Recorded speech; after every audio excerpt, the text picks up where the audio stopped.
Amis de la Reconquête, bonsoir. Voilà. Pas de réponse.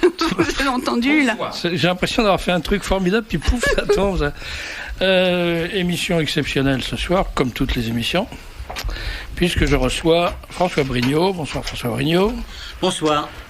Jean-Gilles Maliarakis, alors je vous expliquerai après qui c'est, les auditeurs qui ne peuvent pas connaître Jean-Gilles Maliarakis. Bonsoir Jean-Gilles Maliarakis. Bonsoir Serge. Henri de Fersan. Bonsoir. Benoît Mancheron. De Chiré-en-Montreuil et autres lieux découverts à marée basse. Et Emmanuel Ratier. Bonsoir. Alors voilà. Le sujet de ce soir, Henri Coston. Henri Coston, mémoire de la droite nationale. On parlera de lui, on dira un peu qui il est, qui est rentré à la maison du père il y a maintenant 2 mois. 29 juillet. Le 29 juillet, oui. Donc 29 août, 29 septembre, oui, un peu plus de 2 mois. Discrètement, comme tout ce qu'il a toujours fait, d'ailleurs, ça a toujours été un homme d'une grande discrétion. Et on dira un petit peu, on essaiera d'en dire le plus possible sur lui. On espérait avoir ce soir avec nous Lamazière, Christian de Lamazière, mais il a un petit problème de santé. Donc Emmanuel, il vous a fait savoir qu'il ne se joindrait pas à nous. Oui, en fait, on peut le dire, Christian de Lamazière, donc le rêveur casqué, qui avait fait le premier voyage du France, a été invité pour faire le dernier, même s'il s'appelle le Norway, qui va être désormais. Donc il va alors peut-être a-t-il fait des essais culinaires sur le bateau, dirait-il qu'il est en examen. Ils nous ont empoisonné des examens médicaux. Ils nous ont empoisonné le rêveur casqué. Donc il était absolument navré, mais il pouvait pas venir ce soir. Et c'est dommage parce que il avait connu Henri Coston à la fin de la Seconde Guerre mondiale à Prague. Dans un hôtel, voilà.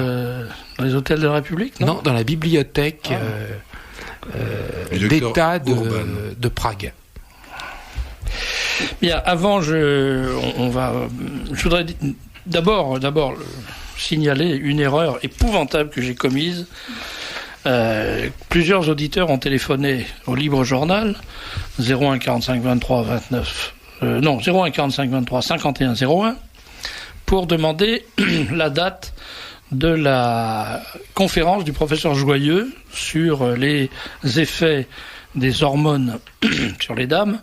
Et comme un imbécile que je suis, je ne le cache pas, j'ai dit le 20 octobre, parce que j'ai confondu la conférence du professeur Joyeux avec la marche pour la vie de Renaissance catholique, ce qui n'est pourtant pas tout à fait la même chose, encore que ça a quelque chose à voir. Mais donc, alors le professeur Joyeux à la Mutualité, dites-vous-le bien, c'est le 16 octobre à 20h. Le 16 octobre à 20h à la Mutualité, conférence débat du professeur Joyeux, qui vient de publier chez François de Guibert un livre remarquable qui s'appelle « Femmes si vous saviez » et qui est consacré au véritable poison qu'est la pilule anticonceptionnelle et au danger de ce poison, entre autres. Donc, 16 octobre, 20h à la Mutualité, et non pas ce que j'avais dit par ailleurs. Le 20 octobre, pas à la Mutualité, mais de Notre-Dame des Victoires au Sacré-Cœur, c'est la marche pour la vie de Renaissance catholique. Et le 13 octobre, c'est-à-dire après-demain, pour ceux qui nous écoutent mercredi soir, c'est le pèlerinage de tradition de Saint-Pédis, pèlerinage de Lisieux. C'est le 13 octobre et non pas le 14, comme d'autres l'ont dit, mais pas moi. Oui, et j'ajoute que faites un pèlerinage, vous ? Non, mais j'ajoute que les gens seront très pris le 20 octobre, puisque le 20 octobre à 11h, il y a la messe en mémoire d'Henri Coston à Saint-Nicolas du Chardonnay. Alors, comme c'est tout à côté de la Mutualité, vous allez à la messe à 11h pour Henri Coston. Ensuite, vous allez casser la croûte chez Amar, qui fait, je vous le signale, un couscous au gigot qui est tout à fait présentable, pour un prix pratiquement dérisoire. Et puis ensuite, vous allez à la Mutualité pour la conférence du professeur Joyeux. Qu'est-ce qu'on peut faire en plus ? Ah non.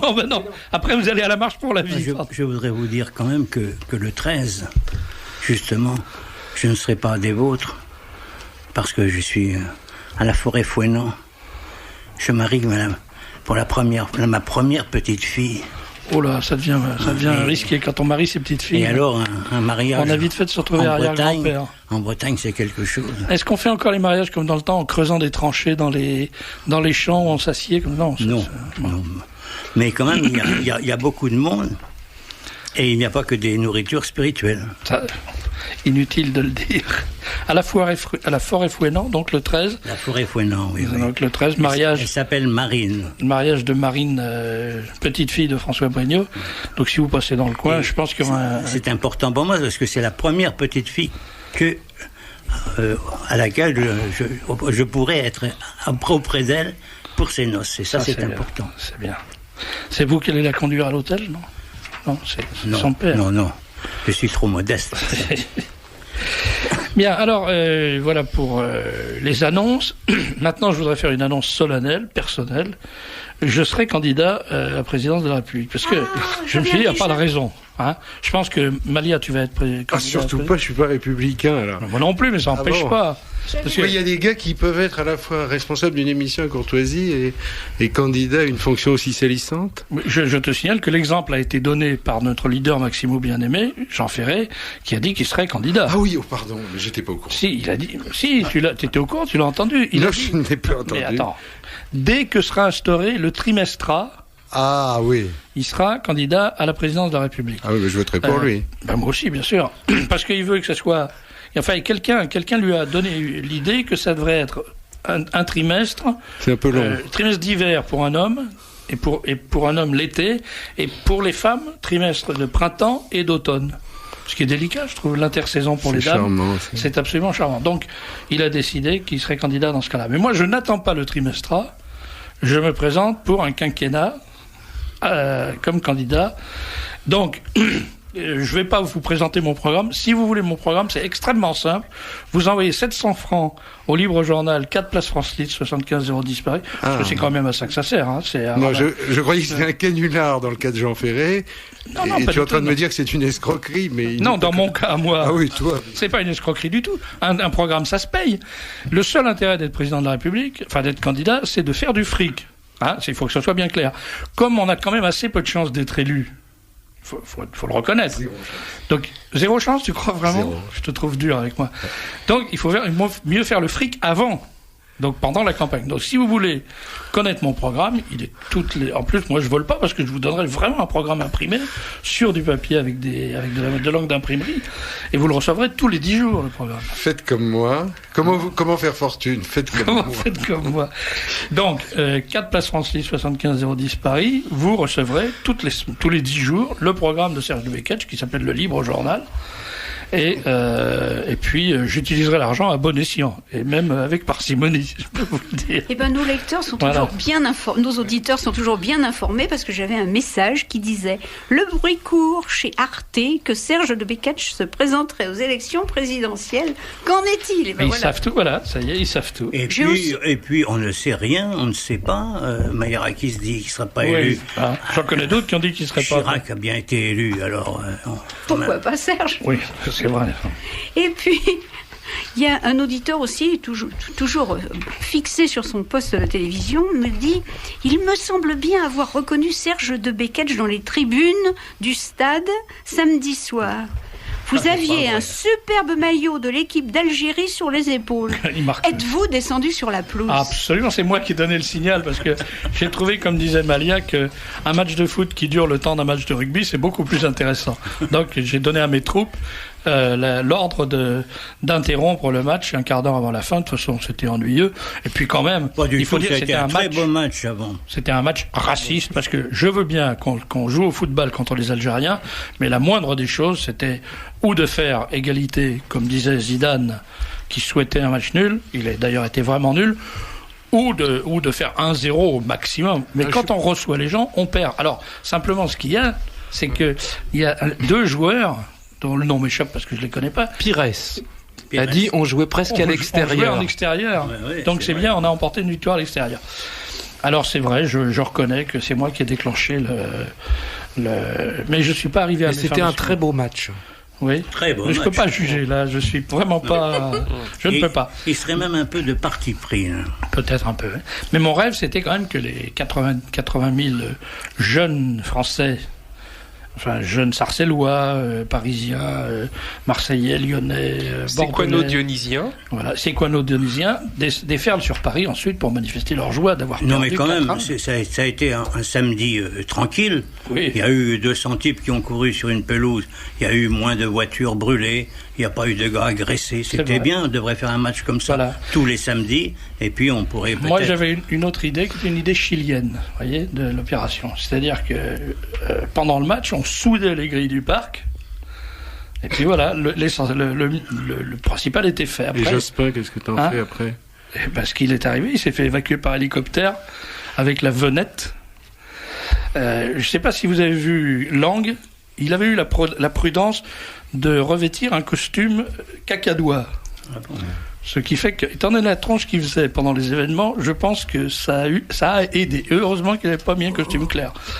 Et quant à Madame Guigou... Elle a pris une bouteille sur la tête. Son Chanel a été taché par du Coca-Cola. C'est une mauvaise année pour elle. Très mauvaise année pour Madame Guigou. Quant à Madame Buffet... Madame Buffet, elle en a pris aussi. Hein. Ça, on peut pas dire.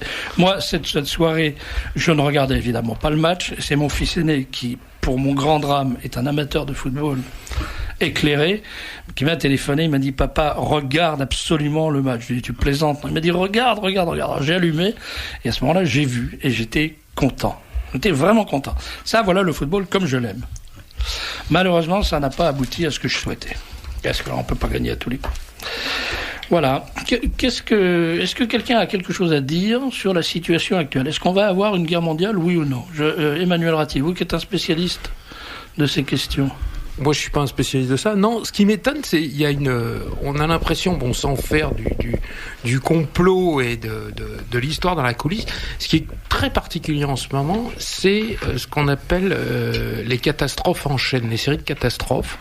C'est quand même absolument extraordinaire de voir depuis les attentats au World Trade Center, le nombre d'avions qui s'écrasent parfois avec des missiles dont on ne sait pas très bien d'où ils viennent. Le président ukrainien disons que c'est pas très grave pour le pays. Il y a des trains qui déraillent en Allemagne. Il y a des catastrophes climatiques tout à fait absolument incroyables. Il y a des avions comme à Milan qui en percutent d'autres. Vous avez des usines qui explosent et je sais que c'est la loi des séries, ce qu'on appelle toujours, mais c'est très très particulier, surtout quand on a vu les photos du World Trade Center en train de brûler. Alors, avec quand même votre athéisme libertin est en train d'en prendre des vieux coups dans la non, buffet, ça n'a rien à voir, mais c'est très très particulier. Et je pense qu'on est dans une le docteur Planté en parlerait beaucoup mieux que moi, mais je pense qu'on est parti dans une loi de série. Donc on peut parfaitement aboutir par un engrenage effectivement à la Troisième Guerre mondiale, puisque le commandant en chef de l'OTAN en Europe a déclaré qu'on avait commencé la Troisième Guerre mondiale. Je crois que c'est le bon Dieu qui secoue le tapis un petit peu. Ouais. François, comment voyez-vous les choses? Vous qui en avez quand même une certaine expérience de la guerre mondiale. Il y a une chose qui m'angoisse un peu et qui me peine, c'est que au début de la Seconde Guerre mondiale, il était évident que Israël avait une part de responsabilité. Et je trouve que si c'est la Troisième Guerre mondiale qui commence, on ne pourra pas nier que Israël a une part de responsabilité. Je rajeunis un petit peu tous les jours, ce qui me fait du bien. Et quand j'entends parler de Munich, toujours, j'ai même vu que le brave général Sharon, il parlait beaucoup de Munich. Mais pour un homme comme moi qui se souvient du passé, ça m'a marqué quand même un petit peu. Il faut bien dire que si on comparait quelqu'un à Hitler actuellement, c'est Sharon. Or Hitler, en 1938, quand tout a presque commencé, il n'avait pas fait à la Tchécoslovaquie le quart du 10e de ce que Sharon a fait à la Palestine. Et donc il était tout à fait normal que les autres pays s'entendent ou essayent de s'entendre avec lui.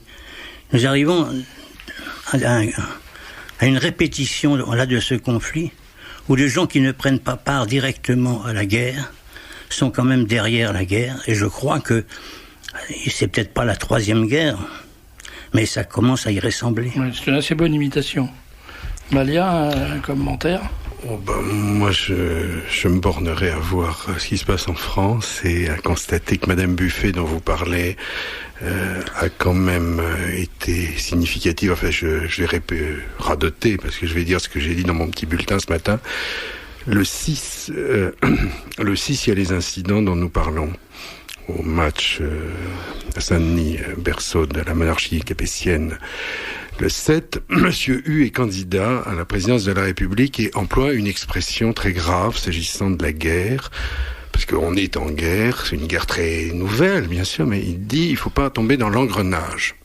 Alors Hu, il est candidat, c'est tout. Madame Buffet, qui est ministre, met en garde contre l'engrenage le lendemain, n'est-ce pas, au moment même où toute la classe politique, tout l'établissement politique et tous les membres du gouvernement disent qu'ils sont totalement solidaires. Et puis, le lendemain, donc hier, puisque nous sommes aujourd'hui, M. Jospin reprend l'expression de l'engrenage. Or, une guerre, c'est un engrenage. Si on n'est pas dans l'engrenage, on n'est pas dans la guerre. Moi, je me borne à être très logique, et c'est tout, et à voir que Madame...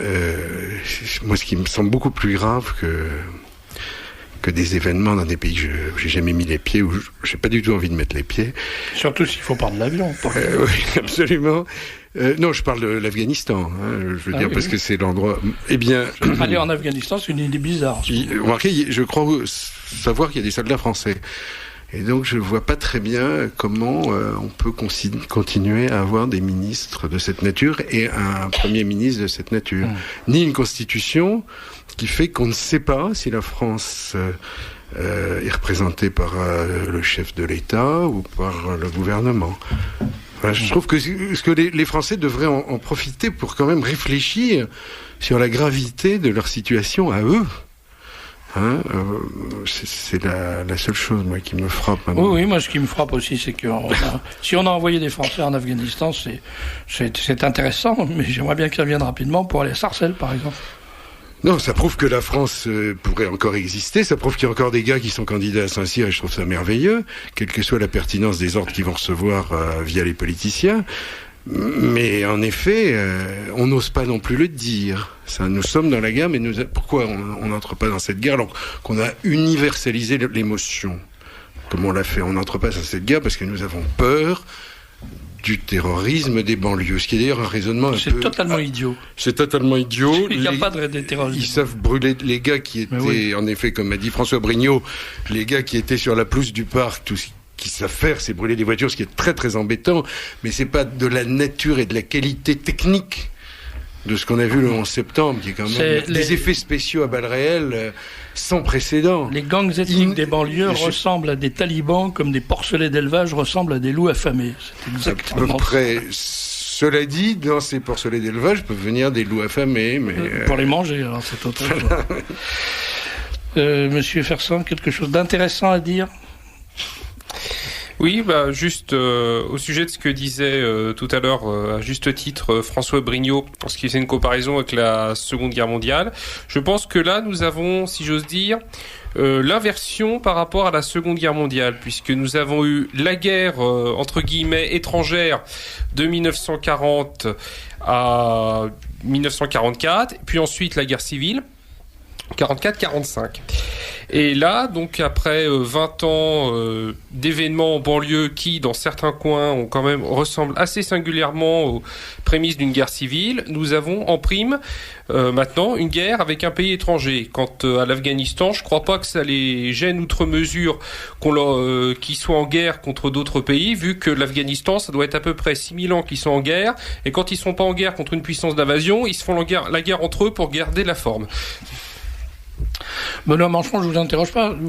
Non, c'est pas c'est l'édition. Vraiment. Non, c'est pas seulement l'édition, mais j'estime que les choses sont encore un peu trop. Le mot engrenage me semble le meilleur. Enfin, vous ne serez pas candidat. L'analyse de Jean-Gilles Maliarakis. Le mot engrenage ne vient pas de moi, il vient de U. Oui. Simplement, toute guerre est un engrenage. Benoît Manchon est d'accord avec U.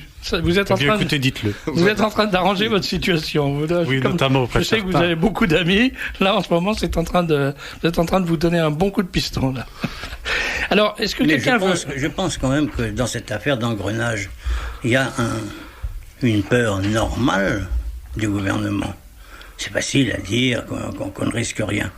Mais c'est que la situation à l'heure actuelle est une démonstration au tableau noir de l'incapacité de la droite et la gauche à gouverner ce pays depuis 30 ans.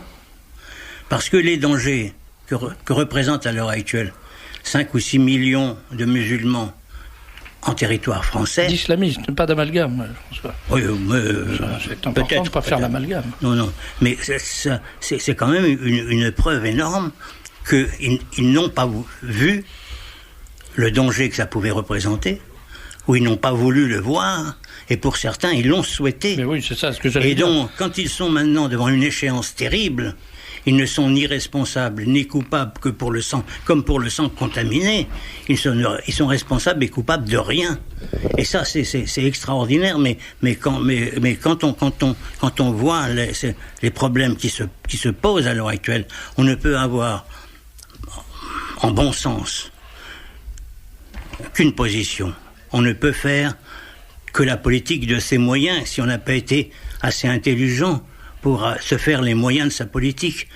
On ne l'a pas fait, ces moyens de la politique. Et à l'heure actuelle, on ne peut faire que la politique de la France de 2001. Et on ne peut pas aller se battre aux côtés des Américains dans le monde entier, parce qu'on n'a ni les avions nécessaires, ni les bateaux nécessaires, ni l'infrastructure nécessaire, ni l'argent nécessaire à dépenser, d'une part. Mais surtout, la plus importante des parts, c'est qu'on ne peut pas dégarnir le front national, parce que c'est le premier front, celui-là. C'est d'abord défendre les Français contre l'impéritie, contre l'incapacité des gouvernements qu'ils se sont mis à leur tête. Mais le fait est qu'ils ne font ni l'un ni l'autre, c'est-à-dire qu'on n'envoie pas, on n'apporte pas de soutien réel aux Américains, et il n'y a pas de raison de le faire à mon sens, mais on fait semblant, en envoyant 2-3 clampins qui naturellement vont se faire ratatiner, ça sera des pauvres gars qui n'ont rien à faire là-bas. Non, on fait pas semblant, c'est secret. Non, en fait, il faut savoir, sans être dans le secret des dieux, mais enfin, on a tous des amis qui sont tous des dieux. Dans l'armée, c'est pas des dieux, et en général des gens qui ont fait Saint-Cyr ou des gens corrects. Un certain nombre il y a à peu près 1 millier de soldats français actuellement qui appartiennent uniquement le commandement des opérations spéciales, le 13e ERCP, etc., qui sont des gens qui sont hyper formés, dont certains d'ailleurs ont été instructeurs en Afghanistan, dans la lutte contre le communisme, comme il y a eu des instructeurs de la CIA. Il n'y a pas besoin d'envoyer beaucoup de gens. Quand on voit dans un certain nombre de pays d'Amérique du Sud ou d'Afrique, l'armée américaine détachait 20 à 30, voire 50 bérets verts, qui sont capables de former des officiers qui ensuite entraînent les troupes. Il n'y a pas besoin d'entraîner. Le problème des Américains, c'est qu'ils ne veulent pas avoir de morts au sol. Et ils ont besoin d'avoir des gens comme les SAS, anglais, qui à mon avis sont les meilleurs, comme les membres des services secrets français en opération, qui sont pas mauvais, qui s'enterrent sur place, parce que ce sont des gens qui sont largués, qui arrivent avec des sacs de 85 kilos, de 110 kilos de matériel, comme on l'a vu en Irak, ou comme on l'a vu pendant la guerre des Malouines, qui pratiquement s'enterrent sur place, sortent de temps en temps, regardent, et qui indiquent pour que les missiles arrivent au bon endroit. Il y a besoin de très peu de monde sur le terrain. Bon, et ces gens-là, c'est des vrais professionnels. C'est pas du tout le piou-piou de basse, quoi. Mais Rambo, le gros problème enfin, c'est pas Rambo, parce que c'est pas du tout des gens comme les Américains avec des gros muscles, justement. Il faut être sec et félin. Et savoir pas boire de Coca-Cola et tenir pendant 15 jours à 3 semaines pratiquement sans rien sur le terrain. C'est ce qui est en train de se passer en Afghanistan. Les Américains ne veulent pas envoyer de soldats américains au sol. Tout ça, c'est en train de changer, Ratier. Oui. Y a une chose qu'on ne doit pas perdre de vue, et les gens qui ont une expérience de vrais journalistes, on va arriver petit à petit à Coston, mais François Brignot, qui est un vrai pro depuis très longtemps, sait très bien que les choses se répètent et ne se répètent pas toujours de la même manière. Et là, l'attitude américaine a changé depuis le 11 septembre. Et je voudrais quand même bien suggérer à quiconque s'intéresse sérieusement au sujet de lire le discours de George Walker Bush du 20 septembre au Congrès des États-Unis.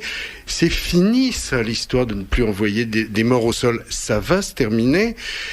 Ensuite, il est intéressant de rappeler que les Français sont sur place et qu'on n'ose pas le dire. On n'ose pas le dire pour des raisons de politique intérieure, mais il y a un point quand même. Et là, le passé est important pour éclairer le présent. La France, c'est le seul pays qui ait mené une guerre anti-révolutionnaire islamiste et qui l'ait gagnée en 1957. Alors ça fait sûrement pas plaisir à M. Jospin. Mais c'est pas grâce à lui en tout cas. Non, c'est pas grâce à lui, ni aux gens qui étaient un tout petit peu plus âgés que lui, ni au Parti communiste, mais ni aux gens qui orchestrent les campagnes contre l'armée française.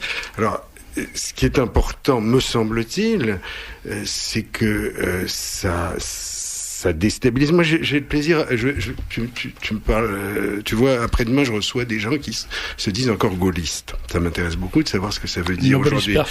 Mais il y a un point quand même sur lequel ils sont totalement trompés, c'est sûr. Les dangers de sécurité intérieure qui vont être les vrais conflits de demain. Sur les armes, les besoins militaires de la France, c'est pas avec l'arme nucléaire qu'on va combattre le terrorisme islamique. Hein, c'était vachement moderne. De toute façon, ça a fait faire des affaires, ça c'est sûr. Mais on a cassé une armée qui serait quelque chose d'irremplaçable dans l'Occident actuel. N'est-ce pas ? Et à mon avis, il y en a d'autres. C'est les Russes, mais les Russes, ils n'ont pas gagné. Et ils ont perdu. Et les Russes vont être des alliés indispensables des Américains. Voilà, bon, c'est pas vraiment le sujet de ce soir. C'est quand même un peu le sujet. Il y a quand même une chose quand on dit que les Américains, pour l'instant, je ne sais pas comment ça va se passer, pour l'instant, les Américains, ils sont dans l'air, ils sont pas au sol. Non. Et ça nous ramène encore en 39-40, parce que j'entends un slogan dans ma tête. Nous fournirons les machines et vous fournirez les poitrines. Ouais. Moi, je crois que ce qu'il faut, pour comprendre, pour essayer d'approcher la compréhension de cette situation présente, il faut reprendre les choses à zéro en disant quel est l'objectif de cette guerre. Alors, quand on nous dit c'est de lutter contre le terrorisme, c'est pas vrai. Le terrorisme, il existe depuis 40 ans, et même avant. Je vous rappelle qu'un terroriste, c'est un terroriste jusqu'au moment où il a gagné. Après, ça devient un résistant. Donc, en l'occurrence, c'est vrai. Les résistants français, à l'époque où ils étaient dans la résistance vraiment, tout le monde les appelait des terroristes. Certains les appelaient les terreaux et les partoches. Voilà, bon, alors, et les partoches. Donc, c'est tout. Il faut quand même dire les choses.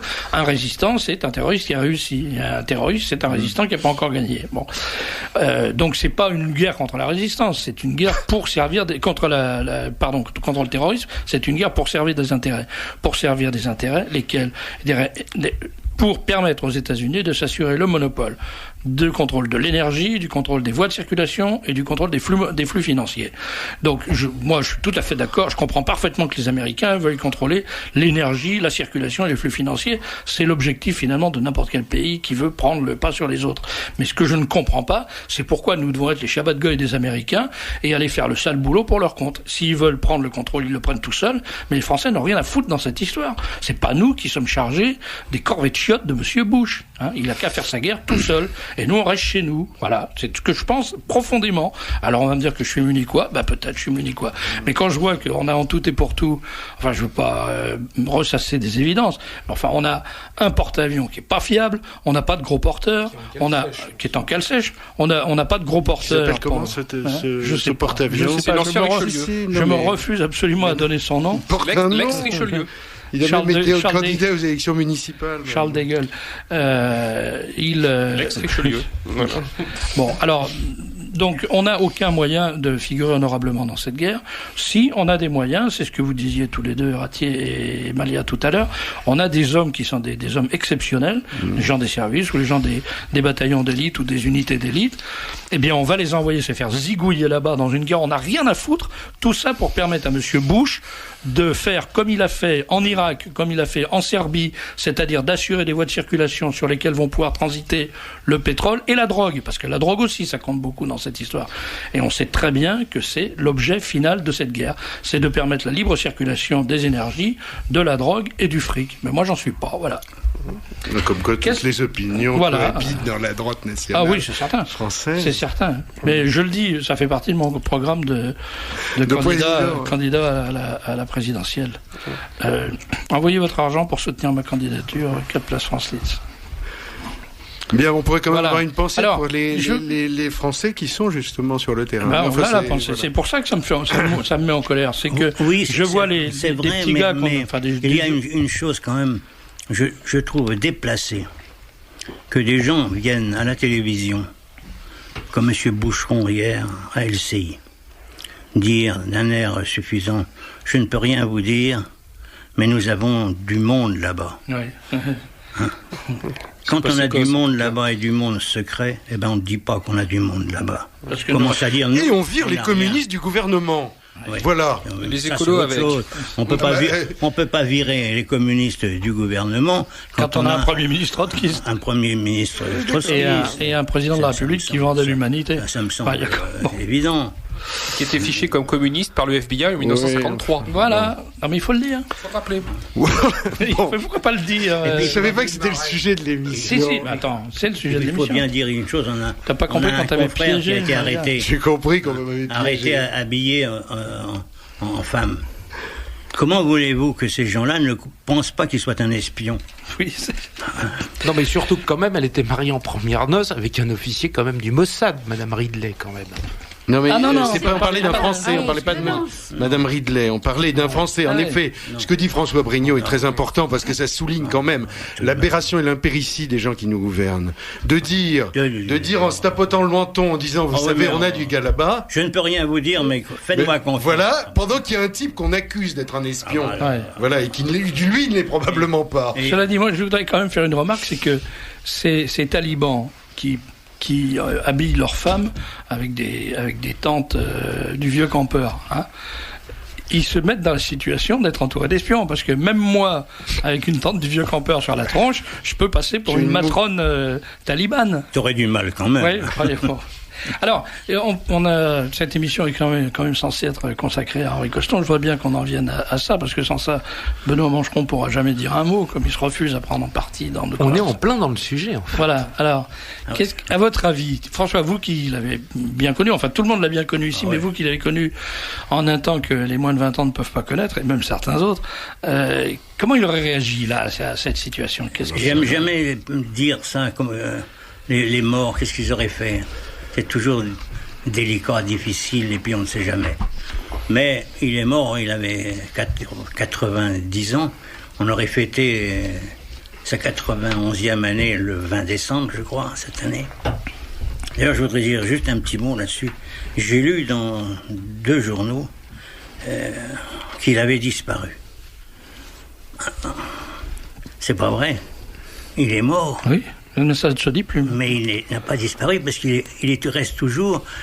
il a laissé une œuvre vivante, importante, originale, tout à fait personnelle. Il a démontré des choses non par des discours, non par de l'idéologie, non par des polémiques de mots, des astuces. Il a démontré des choses par des faits. Et l'accumulation des faits, tout seul ou avec sa femme ou avec un tout petit groupe de gens. Et je vous raconterai, peut-être on aura le temps, 1 minute tout à l'heure, je vous raconterai une petite histoire là-dessus. Et il a fait une accumulation fantastique en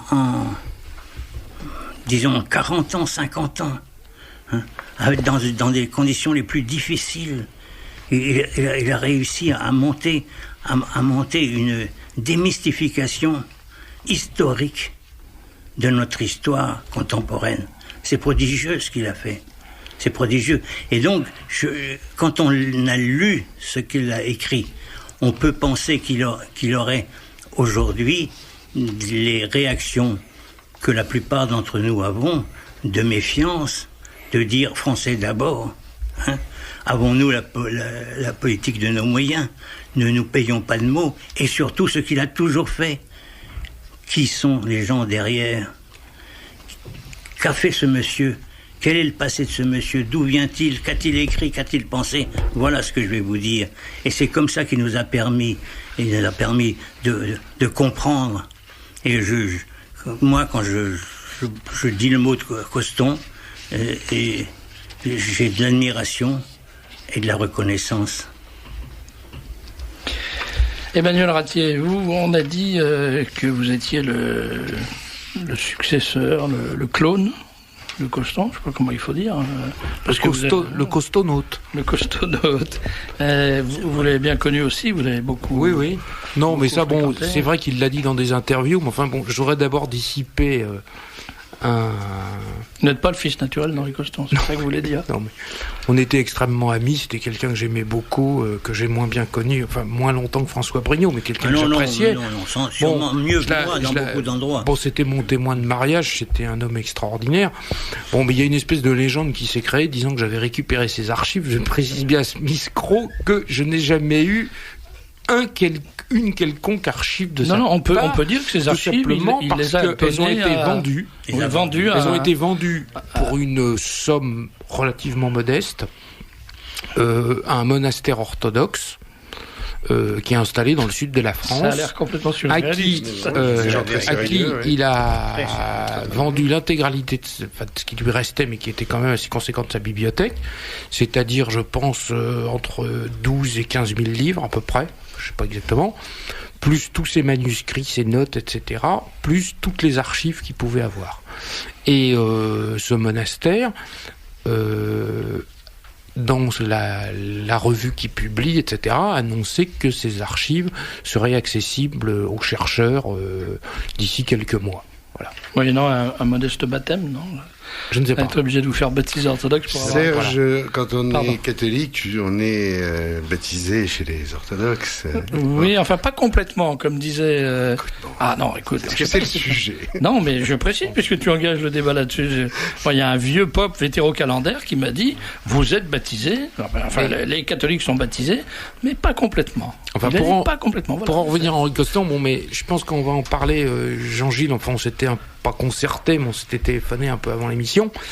Bon, en dehors de cette œuvre extraordinaire qui a commencé dès les années 20. Enfin, dès les années 20, il a commencé à écrire, il a publié énormément avant la guerre. En fait, quand il y a un ouvrage qui doit paraître sur lui, puisqu'il y a une thèse qui est en train de se terminer, il a publié plusieurs centaines de livres et de brochures. C'est colossal. En 1910. Hein. Oui, mais il a commencé à travailler. Il a commencé à publier à 15 ans. 16 ans, le premier. Oui, il a publié en 1926. Comme vous, François. Et il a votre premier journal. J'avais pas cette... Le David. Non, on peut pas comparer. Et il a publié vraiment toute sa vie énormément. Et on aura peut-être les chiffres de tirage, mais c'est absolument colossal le nombre de choses qu'il a pu produire. Mais un des éléments en dehors de ce monument qu'est le dictionnaire de la politique française, bon, il y a d'autres bouquins, un des éléments, à mon avis, les plus intéressants d'Henri Coston, c'est que ça a été pratiquement le seul, il y en a peut-être eu d'autres, mais le seul, à maintenir la vieille tradition du socialisme national anticapitaliste. J'ai jamais entendu employer le mot de socialisme. C'est un anticapitalisme. Non, mais si tu veux, cette tradition anticapitaliste, à l'intérieur de la droite nationale, qui est... National travailliste. Non, pas du tout. C'est un homme qui dénonce la haute finance. Non, mais à l'intérieur de notre famille de pensée, bon, pour simplifier la droite nationale, qui est gangrenée par le libéralisme, il a toujours maintenu l'idée qu'il y avait une espèce d'anticapitalisme, et il n'aurait pas été là, je pense que ce serait une école qui aurait pratiquement disparu maintenant. Et on se souviendrait plus de tous ces socialistes anticapitalistes, de toute une série de gens comme ça, cette dénonciation de la haute finance, du veau d'or, etc. Bon, c'est vraiment quelque chose dont il a été, je pense, un des derniers représentants en France, et c'est bien qu'il ait toujours été dans cette direction. Moi, je crois que ce que vient de dire Emmanuel Ratier est à la fois très important, mais ne doit pas nous tromper, parce que c'est d'abord un homme qui n'est assimilable à aucune étiquette. Et donc, notre tentation intellectuelle, peut-être d'intellectuel, c'est de mettre des ismes partout. Or, s'il y a un isme chez Henri Coston, c'est le journalisme au sens fort du terme. Moi, quand je l'ai connu, il y a moins longtemps que François Brignot, mais peut-être un peu plus longtemps qu'Emmanuel Ratier. Je l'ai moins fréquenté dans les dernières années de son existence, mais à l'époque de ma jeunesse, donc en 1960, son grand truc, avec son épouse, c'est l'ABC du journalisme. Ah oui. C'est « tu seras journaliste ». Et je dois dire que jeune homme, alors que je me préparais de toutes autres choses, j'ai été frappé par ça et je prenais le journalisme au sérieux, peut-être à tort, via Henri Queston. Henri Queston, c'est un homme qui a publié des centaines de choses, qu'on peut qualifier comme on veut, et en tout cas comme certains ne voudraient pas, c'est-à-dire un peu sulfureux toujours. Mais je voudrais souligner que il n'a pratiquement jamais fait l'objet d'une condamnation par exemple, en diffamation. Or, on ne peut pas dire que ce qu'il écrit est tendre. Pourquoi ? Parce que c'est un homme de méthode. C'est pas un homme de dogme. C'est pas du tout quelqu'un qui aurait cherché à se mettre une étiquette. Oui, il aurait été, comme dit François Brignot, si on lui avait demandé son avis, en toutes circonstances, il aurait dit quelque chose comme Français d'abord, comme de ramener les choses à un certain bon sens. Mais ce n'est pas un doctrinaire. C'est un homme de fait. Si tu permets, Jean-Gilles, l'archiviste Jérôme. Pour les auditeurs qui ne sont pas du métier, parce que nous, c'est des choses qu'on sait, mais il y a naturellement, les auditeurs ne sont pas tous journalistes et ils connaissent peut-être pas parfaitement l'encyclopédie politique de Queston. Il faut savoir que pratiquement tout ce qui a été, entre guillemets, révélé sur Mitterrand il y a 10 ans, enfin moins de 10 ans, il y a quelques années, tout, absolument tout, était dans Queston. Dans l'encyclopédie, il y a la Francisque. Que les 1957. 57. Cet homme est dangereux, François Mitterrand. Voilà, dans Lecture française, il avait fait un numéro spécial, effectivement. Cet homme est dangereux, François Mitterrand. Voilà, il en a parlé à très très nombreux reprises. Et ça, c'est quand même extraordinaire, parce que il y a des choses encore... Et il avait eu quand même, il faut savoir quand même, plusieurs visites de Catherine Ney chez lui, oui, bien sûr, qui est venue le piller.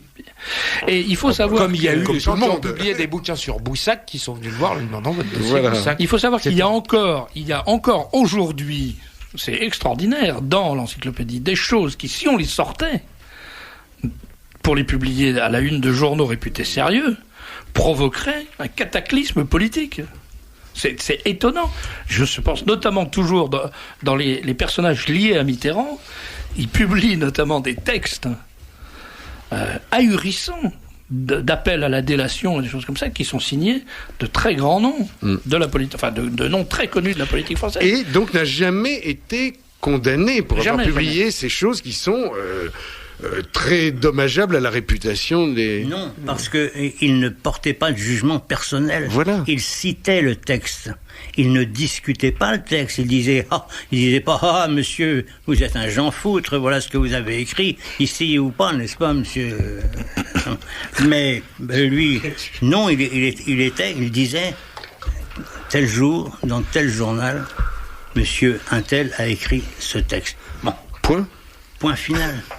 Et puis après, il continuait, 2 ans après, dans tel journal, monsieur, il ne disait pas, mais c'est une girouette. S'il le dit, même s'il n'a pas fait enfin, les girouettes, c'est pas lui qui l'a fait. Non. Mais il a fait des extraordinaires numéros de girouettes en montrant que des gens avaient écrit à des périodes différentes, avaient exprimé des opinions différentes à des périodes différentes, et toujours dans le sens du poil, bien entendu, et que celui qui était, parce que ça a été il a été un grand systématique là-dessus, en 1950, quand il est sorti de prison, du bagne, il faut le dire, du bagne. Il avait fait 50 bagnes quand même. La première chose qu'il a faite, c'est que il a commencé par épingler des gens qui avaient oublié un passé gênant. Et il l'a fait avec une douceur. Mais il a été implacable aussi là-dessus. Et tout ça a fait une mosaïque. Queston, c'est un homme qui, par les faits, qui par les textes, qui par les références, construit un puzzle énorme de la société qui est un tableau. Mais il n'y a pas le style de Balzac, mais c'est Balzac. Ratier. Oui, ce que tu disais, Jean-Gilles, enfin ça me revenait pendant que François en parlait. Excuse-moi. Non, mais c'est bien parce que ça me revient. C'est à propos du journalisme. Bon, il a aussi mis le pied à l'étrier à pas mal de gens. Mais il a créé des vocations je vais donner 2 exemples qui sont pas des secrets, puisque j'en ai encore parlé avec lui la semaine dernière. C'est Alain de Benoît. Cédric de Gentissa. Voilà. Le premier article qu'a écrit Alain de Benoît, il l'a écrit dans un numéro spécial de lecture française, qui était Journaux, Partis, Hommes politiques, qui est à mon avis le meilleur bouquin qui puisse exister, extraordinaire, avec cette précision sur les journaux des années de l'avant-guerre. C'était un travail extraordinaire de densité. Une mine. Bon, un autre exemple. Une mine d'or qui enrichit le lecteur, il n'y en a pas beaucoup. Bon, un autre exemple, c'est François d'Orcival. Oui. Qui est aujourd'hui le patron de Valeurs Actuelles, qui l'a peut-être un peu oublié, mais enfin, il m'en a parlé à plusieurs reprises. À l'époque, François d'Orcival était le patron des cahiers universitaires. Oui. C'est la même époque et la même équipe. Oui. D'ailleurs, c'est la même équipe qui est un peu arrivée à Valeurs Actuelles à ce moment-là. Bon, il a passé 2 ou 3 coups de téléphone, et il leur a dit, je crois que c'est parce que Bourgine lui avait demandé, j'aurais besoin d'un jeune pour me faire un article sur le milieu universitaire à Paris, un peu la politique, tout ça. Et puis c'était le premier article de François d'Orcival publié dans Valeurs Actuelles. Et je pense qu'il y en a eu pas mal d'autres comme ça, dont certains ont un peu oublié. Je pourrais témoigner que c'est peut-être l'un des derniers, d'ailleurs, à avoir été lancé par Henri Coston. Comment l'avez-vous connu ? Je l'ai connu dans les années 86. Vous êtes tout jeune, vous avez quoi ? J'ai 35. Non, 35, vous êtes déjà un vieillard, c'est fini. Quoi. Et puis, emmenez-le. Oui, j'ai au début parce que je suis rentré à la librairie du Ken en 85, et à partir de 1986, je suis allé le voir très régulièrement pendant environ 4-5 ans. J'y allais toutes les semaines, et j'ai découvert un homme d'une affabilité extrême, d'une gentillesse, qui, en compagnie de son épouse, dans le 18e, rue de Trétaigne, travaillait d'une manière incroyablement tenace, incroyablement sérieuse. C'est extrêmement important ce que dit. Et il m'avait un peu pris sous son aile, parce qu'il découvrait quelqu'un qui ne connaissait rien à la politique. Je ne connaissais rien à rien du point de vue politique. Et il me donnait comme ça des éclairages, il m'apprenait à rédiger des petites brèves. Bref, pour sa revue Lecture française, il s'occupait encore relativement activement, il m'a appris un peu le métier de journaliste que je ne connaissais pas. Moi, je me contentais de savoir rédiger un peu dans le domaine littéraire, mais la politique et surtout la rédaction politique, la méthode, l'utilisation des sources, des documents, je peux dire que je la dois à Henri Coston. Et j'ai d'ailleurs, avec lui, sous sa houlette, rédigé une petite plaquette, le fric est à gauche, qu'il a bien voulu co-rédiger avec moi. Et il avait l'espoir qu'on rédige d'autres ouvrages, mais je me suis rapidement aperçu, et notamment au contact d'Emmanuel, que je n'étais vraiment pas fait pour la rédaction de notices, ou qu'elle soit encyclopédique, ou qu'elle soit politique. Et du coup, mes relations... Vous avez fait un lapsus qui est intéressant, vous avez parlé de la contre-encyclopédie, qui est quelque chose dont on ne parle pas assez d'ailleurs, qui est un document vraiment prodigieux. Le travail qui est fait pour la contre-encyclopédie, c'est quelque chose de tout à fait remarquable. Mais ça n'a rien à voir. Non, mais je voulais signaler qu'il avait... Comment travaillait-il techniquement ? Est-ce que vous l'avez vu travailler, François ? Non, mais j'ai un témoignage de première main. J'ai eu un ami, un très cher, très très proche, un des meilleurs amis, Henri Charbonneau. À tous. Porthos. Et qui était pas une, décidément.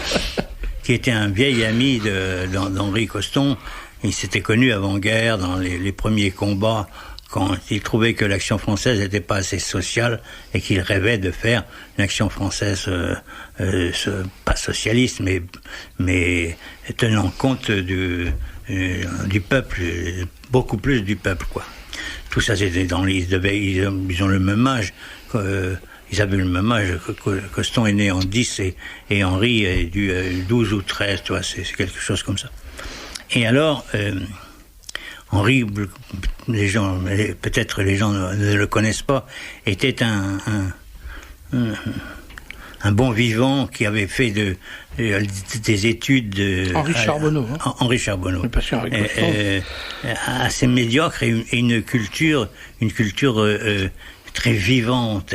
Il parlait 3 langues, 4 langues, ce qui en 1936-37 était rare. Il avait fait l'Espagne, il avait fait l'Allemagne, l'Italie, il connaissait beaucoup de choses et ils se sont trouvés dans le malheur ensemble.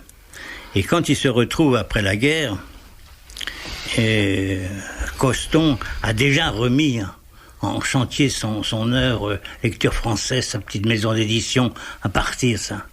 Et il fait un travail fantastique. Et Henri, qui est plutôt, encore une fois, un homme de grande qualité intellectuelle, mais joyeux.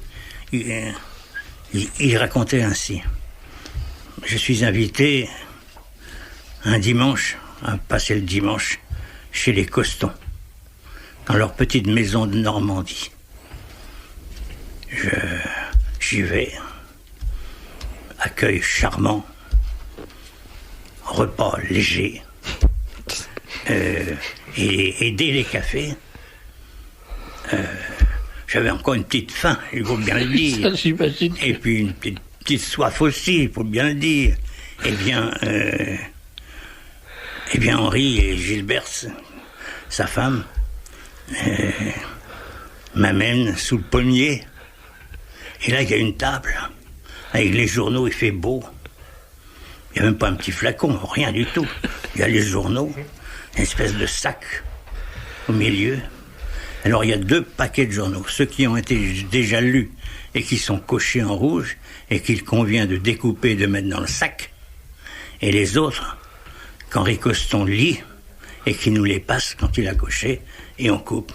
Et à 6h du soir, Henri Coston et Gilberte se lèvent et disent: on a passé quand même un bon dimanche. C'est un peu du ratier, ça, non? Oui. Venez passer un dimanche à même, mais je suis pas d'accord parce qu'Henri Coston aimait bien aussi la bonne vie, mais c'est vrai qu'il était sérieux dans le train.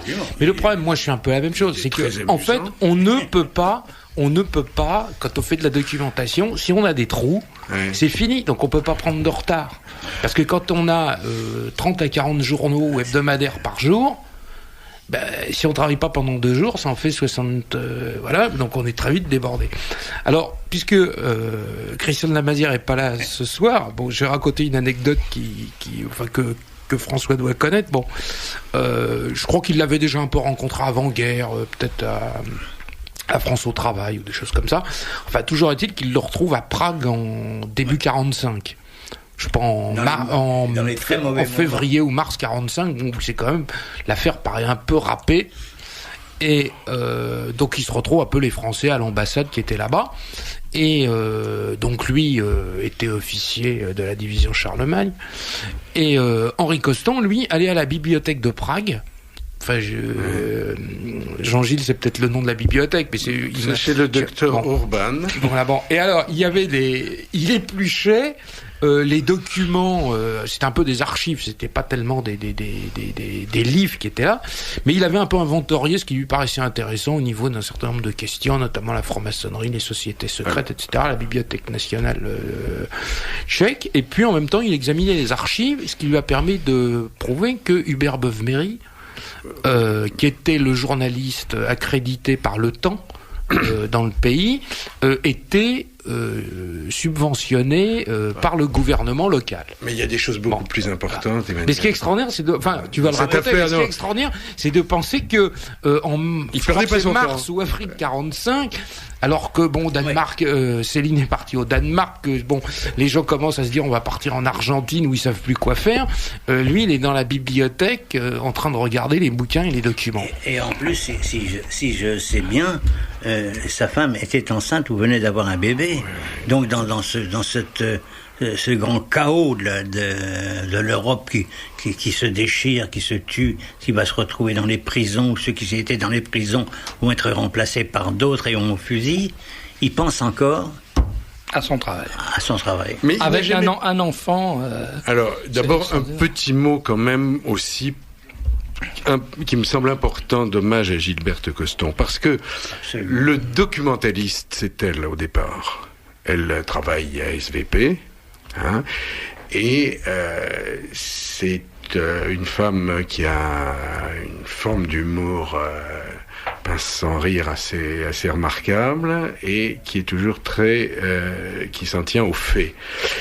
Et je dois dire que j'ai pas mal d'admiration pour le boulot qu'elle a fait et qu'elle a permis à Henri Coston de faire. Parce que il y a 3 parties dans son œuvre. Il y a une partie qui est la partie de l'occupation, qui est, à mon avis, secondaire. Il a fait ce qu'il a pu faire, parce que, un journaliste a écrit dans des journaux. Il y a donc le Coston d'avant-guerre et le Coston d'après le déluge. Le Coston d'après le déluge doit beaucoup à Gilberte Coston. Il nous a à tous inoculé le venin de découper les journaux, mon cher Ratier. Moi, je m'en suis débarrassé grâce à Internet, mais parce que je travaille plus de la même manière. Mais c'est certain que ce vice infernal il faut des épouses héroïques pour supporter un homme qui lit X journaux par jour, qui découpe, qui va découper, c'est bien pire. Et ça, c'est quand même la vie d'Henri Coston. Alors, il travaille énormément avec des journaux. C'est ce qui fait que c'est un homme irremplaçable. Non pas qu'il ait toujours raison, mais ce qu'il cite est toujours, en tout cas, une citation exacte. Et la revue est très importante. Ouais. Ça mériterait de faire un jour un index complet de lecture française. Qui, pour l'histoire de la politique française des 40 dernières années, c'est un truc absolument extraordinaire. Je crois que Chirer en Montreuil, qui continue lecture française, ne manquera pas de le faire un jour ou l'autre, parce qu'il y a une équipe. Alors ça, à la fois, les limites du travail de Coston, c'est que c'est très peu de gens, mais c'est aussi ce qui fait la qualité de son truc. C'est qu'il y a la patine de l'homme quand il parle de quelque chose. En général, il a connu les gens dont il parle. Il a la bouteille du journaliste. Il y a des choses irremplaçables qui est une alchimie personnelle qui fait que ce bonhomme dont personne n'ose en fait parler parce qu'il en a dérangé beaucoup. Oui, mais pourquoi, c'est ça aussi. La droite n'en parlait pas. Il faut le dire, pas du tout. Très peu. Très peu. La droite, on parle de la droite nationale. Il est à contre-courant. Par exemple, il fait un de ses premiers numéros spéciaux quand il sort lui-même de l'épreuve, et meurtri, et sans argent, sans soutien, sans réseau. Il n'a été d'aucun parti, finalement. Il a eu des amis dans tous les partis, mais c'est quand même un homme assez seul, sauf un petit groupe d'amis. Ses premiers numéros spéciaux sur le maréchal, on peut les relire aujourd'hui, et 40 ans après, 50 ans après, 50 ans après, on peut les relire. Ce sont des numéros remarquables dans la conception, dans la réalisation et dans la somme de renseignements, d'informations qu'il fournit. C'est sûr qu'il n'y a pas de style, il n'y a pas d'émotion, c'est le fait. Et là, je ne savais pas que Gilberte était archiviste Au départ, c'est elle. Si on compare ce qu'il fait, alors. Et par ailleurs, pour compléter ce que disait François, un des numéros spéciaux qui va sortir et où il va se fâcher avec beaucoup de gens, mais où il avait raison, c'est 58, le retour de De Gaulle. C'est la seule fois où il est vraiment un des très rares, très très rares, donc ce qu'on peut appeler globalement les pro-Algérie français, en disant De Gaulle est dangereux. Il va larguer l'Algérie française. C'est pratiquement le seul, un des très rares. On peut les citer, Maurice Bardèche, Jacques Izorni, l'équipe de Jeunes Nations, peu de gens. Et c'est une cassure. Les gens disent non, c'est le sauveur. Il va perdre la moitié de ses lecteurs. Et il ne les retrouvera jamais. Ça me rappelle quelque chose.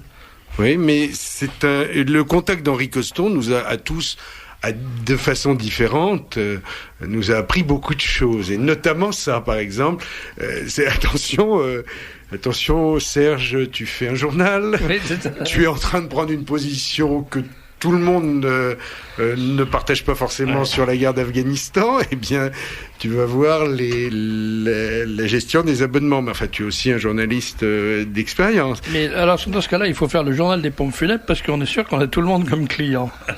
C'est la seule. Mais ils n'ont pas envie de lire. Mais ils s'abonnent pas. Voilà. Donc, ce n'est pas un homme qui prend parti. Il a ses idées, mais son lectorat est très dispersé dans tout l'éventail politique.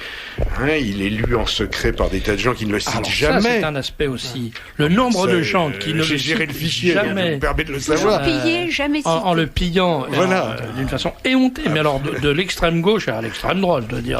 Moi, j'ai géré le fichier à la main, ce qui permet de se souvenir des noms. Hein, l'informatique libère de beaucoup la mémoire. Et c'est extraordinaire de savoir les gens qui lisent Coston, hein, des sénateurs de gauche, des députés. Et jusqu'à 80 ans passés, il avait. Approchez-vous du micro, François. Il avait une mémoire très précise. Ouais.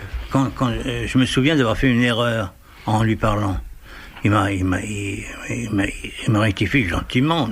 Non, François, c'est pas ça. Bon, je me dis. J'étais sûr d'avoir raison. Je me mange la moustache, je rentre chez moi, et puis je vais vérifier, c'est lui qui avait raison. Juste un point, parce que j'ai été à cette école-là, je me suis rendu compte qu'en fait, on croit que les gens comme ça, c'est parce qu'ils ont de la mémoire qu'ils sont comme ça. Non, c'est parce qu'ils sont comme ça qu'ils ont de la mémoire. C'est comme... Non, mais c'est important. C'est comme l'histoire d'apprendre à réciter des tirades de Victor Hugo. Je ne vais pas réciter celle du Rothschild de Waterloo. On va encore dire que j'ai vieillard, chapeau bas, ce passant. Il sait Je suis pas contre. Tu vas être hors sujet. Verser son or à l'heure où tu perdais ton sang. Il jouait à la baisse et montait à mesure que notre chute était plus sévère et plus dure. Ça, je l'ai appris en lisant Les Financiers qui mènent le monde. Ouais. Alors, Les Financiers qui mènent le monde, dernier point. C'est un livre poétique. C'est un livre qu'il a écrit 2 fois. Le premier manuscrit a été jeté dans le Danube. Oui. Alors, il aimait pas, mais c'était pas François Brignot, c'était pas ce lyrisme celtique, c'était de ces provinces du centre. Et pourtant, il était celte aussi. Oui, mais des Celtes du Massif central. Très important. Et donc, il n'a pas fait de bonnes affaires. Vos mémoires, vous devriez les intituler le manuscrit jeté dans le Danube. Voilà. Il n'aimait pas. Bon, ça s'est pas mais passé. pour en revenir là, aux gens qui le pillaient, il avait quand même pas mal de contacts. Qui le pillaient. Oui, qui le pillaient. Oui. Il avait quand même quelques amitiés. Bon, et il a eu une amitié tout à fait étonnante, enfin particulièrement avec Émilien Amaury, ce qui est très peu connu. Oui, Émilien Amaury qui était pour moi ça paraissait évident, mais il faut le dire.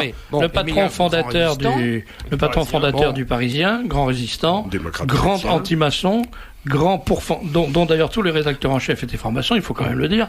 Pas Bernard Cabane quand même. Peut-être pas. Non, mais Cabane était. Oui, Cabane était encore là était déjà là quand Amaury était vieux. Et dont le rédacteur en chef avec une femme qui était Madame Jospin, la première. Oui. Absolument. Et qui pourfendait le chef d'orchestre invisible. Oui, ça c'est dans Carrefour. Dans Carrefour. Voilà, dans Carrefour. Émilien Amaury, donc, lui avait commandé. En fait, on va peut-être raconter un peu des choses confidentielles, quoi. Bon, mais il se trouve que Henri Coston avait un ami qui s'appelait, j'ai oublié son prénom, Monsieur Pompidou. Fred Pompidou. Celui qui était dans la LVF. Fred Pompidou. Qui était libraire. Voilà. Et Monsieur Pompidou avait l'habitude d'aller déjeuner régulièrement à l'Élysée. C'est Henri Coston qui me l'a raconté à plusieurs reprises, je pense qu'il y a d'autres gens qui le savent, quand M. Pompidou est devenu président de la République. Et c'était donc son oncle. Bon. Et avant d'aller chez M. voir Georges Pompidou, il passait chez Henri Coston. Fred Pompidou était l'oncle de Georges. Voilà. C'est ça, il était plus âgé, il était dans la LVF. Bien sûr. Donc, avant d'aller à l'Élysée, à peu près une fois tous les 15 jours, déjeuner, il allait voir Henri Coston pour se faire briefer. Ah oui, assez formidable. Et Georges Pompidou, qui avait fait carrière chez les Rothschild, mais qui en avait quand même eu un peu assez à un moment de passer pour le brave chien. De la haute finance. Voilà, le valet de la haute finance, avait relativement peu apprécié ce qui s'était passé aux États-Unis quand il avait fait son voyage où il s'était fait cracher dessus. Lui et sa femme. Et il avait été extrêmement choqué pour sa femme. Ce que je raconte là, je pense, n'est jamais sorti nulle part. Ouais. Et donc, Georges Pompidou s'entendait assez bien avec Émilien Amaury. D'autant que les liaisons étaient assez faciles à faire. Donc il a chargé Henri Coston de préparer un dossier sur les menées sionistes en France et dans le monde. Qui, Pompidou? Monsieur Amaury. Amaury, mais alors... Pour préparer une série d'articles. Ouais. Et Henri Coston avait préparé une grosse mallette avec tout ce qu'il avait pu entasser, ce qu'il avait sélectionné pendant des années. Et il a remis cette mallette à Émilien Amaury, et cette mallette se trouvait dans le coffre de la voiture le jour où Émilien Amaury est mort d'une chute de cheval. Il lui avait remis le jour même. C'est très étonnant. Et ça, même c'est les Henri. paranoïaques ont des ennemis. Non, mais Henri Coston me l'a raconté. Mon Benoît Mancheron à Pine-Duchet. Il y a d'autres personnes qui le. Bon, maintenant qu'il est décédé, on peut le raconter. On peut tout à fait. Et des dire, épisodes comme ça, il y en a beaucoup d'autres. Donc, Émilien Amaury est décédé, que Georges Pompidou était décédé. Mais ce qui prouve que ça lui... Souvenons-nous des discours du président Pompidou. Que M. Jospin a changé d'épouse. Souvenons-nous de père. Souvenons-nous de Georges Pompidou disant sobrement « La France a besoin de réconciliateurs, je suis Henri IV ».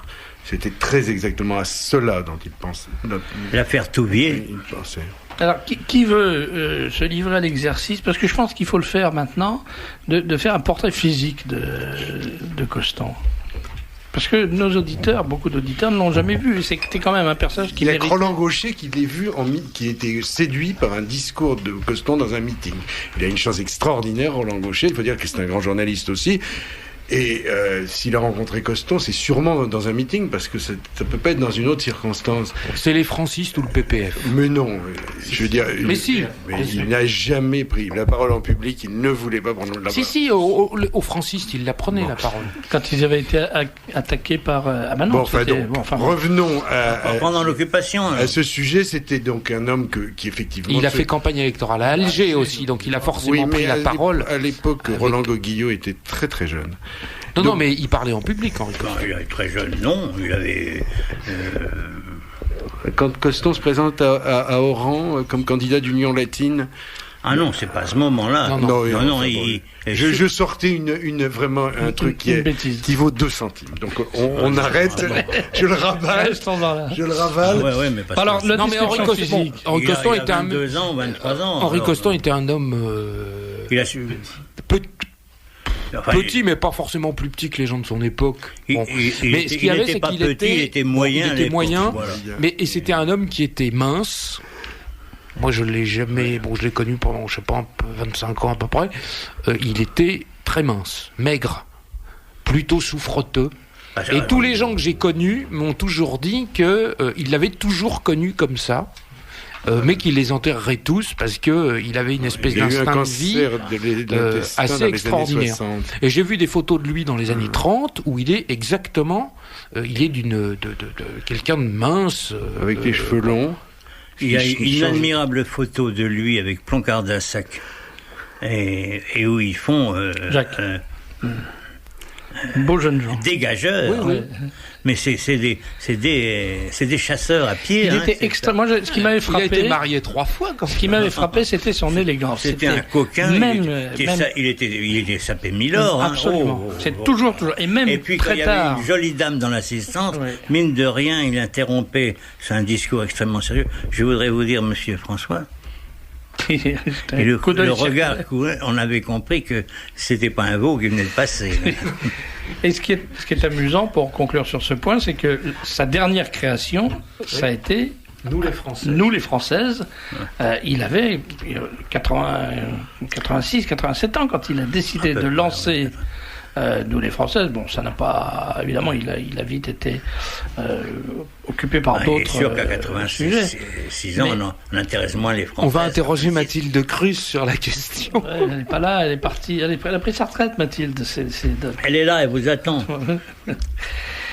Voilà, alors je vous propose maintenant de donner la parole. Alors le principe de l'émission, c'est qu'on lit tous les messages, sauf ceux qui sont qui les envoient en prison directement, sans passer par la case départ et sans recevoir 20 000 francs.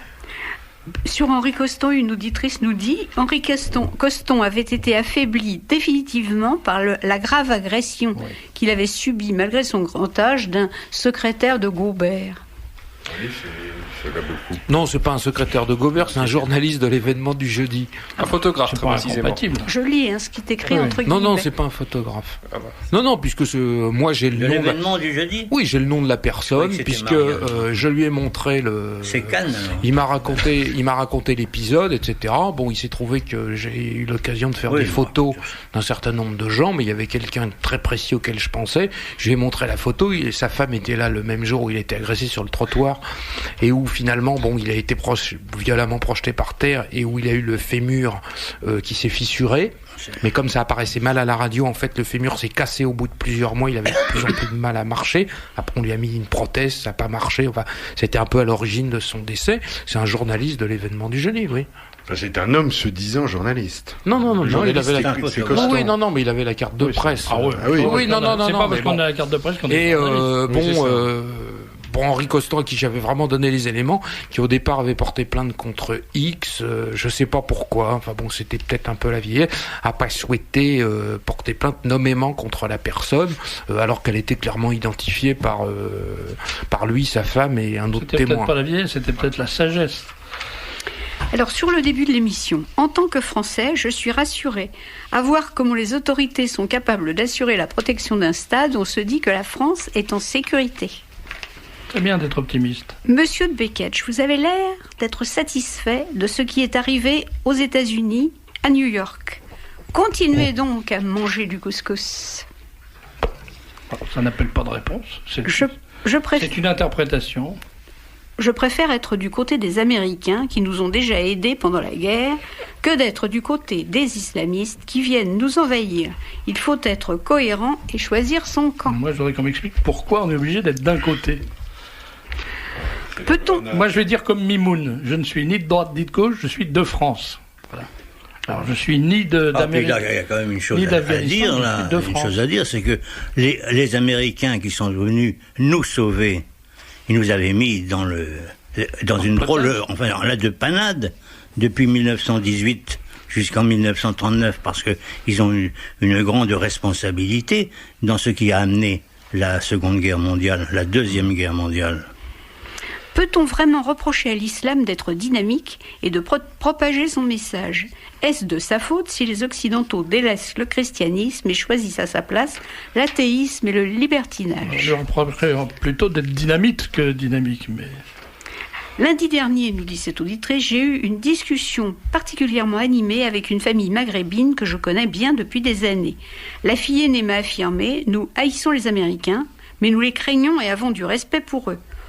Pour les Français et leurs dirigeants, notre mépris est bien supérieur à notre haine. » C'était après le match de foot. Si j'avais eu cette discussion avec une famille que je ne connaissais pas, cela aurait pu mal finir. Reportage sur LCI aujourd'hui à 18h. Des jeunes de banlieue disaient « La France me dégoûte, Ben Laden, on va tous le suivre. » Pasqua a répondu... L'Afghanistan manque de bras, alors. Pasqua a répondu « On paie 16 ans d'angélisme socialiste. » Ça lui va bien, celui-là. Il est gonflé quand même. Les gens qui ont du culot... Nous allons terroriser les terroristes. Alors ça, les culottés, parce que je dois dire quand même qu'il y a aussi mon excellent camarade Berlusconi, qui dans la série Je défends la culture et la civilisation occidentale que j'incarne, et c'est pas mal non plus. C'est évident, si la civilisation occidentale, c'est la téloge de Berlusconi avec le Strauss et les nénés à l'air, je comprends que tout le monde ne soit pas convaincu de sa supériorité sur la civilisation islamique. Qu'est-ce que vous voulez ? C'est mon opinion et je la partage.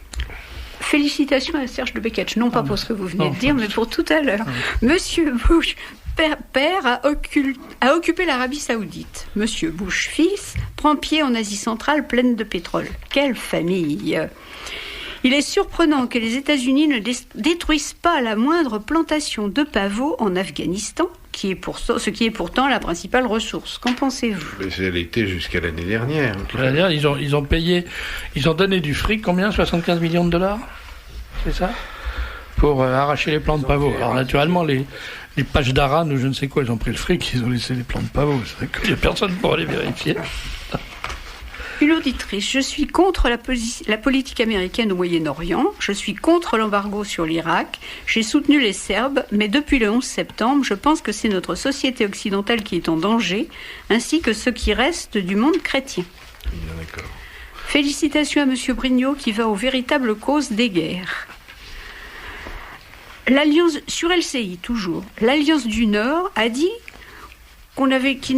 qu'il n'avait jamais demandé le soutien des Français pour la bonne raison que depuis 7 ans, la France a totalement ignoré, à tout point de vue et en particulier, le commandant Massoud, reçu comme un chien, qui avait pourtant prévenu de tout cela. Je suis contente des paroles de Jean-Gilles Maliarakis au sujet du président Bush. Les Américains aiment leur pays et leur drapeau. Alors, connaissez-vous... Oui, on revient sur Henri Coston. Connaissez-vous les relations qu'Henri Coston a eues avec Louis-Ferdinand Céline ? Ah oui, je pense... Enfin... Il est un fait que quand Louis-Ferdinand Céline a écrit les fameux pamphlets, il s'est intéressé à une documentation dont il a transformé, n'est-ce pas, par son espèce d'alambic poétique. Je ne parle pas du fond des livres, et il a à ce moment-là fait la connaissance d'Henri Coston, et je crois... vous savez, en échangeant des souvenirs, on n'a pas les mêmes, on n'a pas forcément connu le même homme, mais je crois qu'Henri Coston aimait énormément ce que représentait Louis-Ferdinand Céline. Alors, ce qui est exact, on l'a pas vu sous les mêmes angles, il nous a pas forcément dit les mêmes choses. Ce qui est certain dans cette affaire, et j'insiste bien, qui n'est jamais paru dans aucune biographie ou article du bulletin célinien. Moi, j'en ai discuté avec Henri Coston. Henri Coston m'a dit qu'il avait préparé, comme sans doute d'autres personnes, une documentation à Louis-Ferdinand Céline. Et on voit bien que ces ouvrages qu'on qualifie de pamphlets, cette petite série n'est absolument pas comme les autres ouvrages de Céline, puisque c'est découpé avec des espèces de citations extraites de journaux.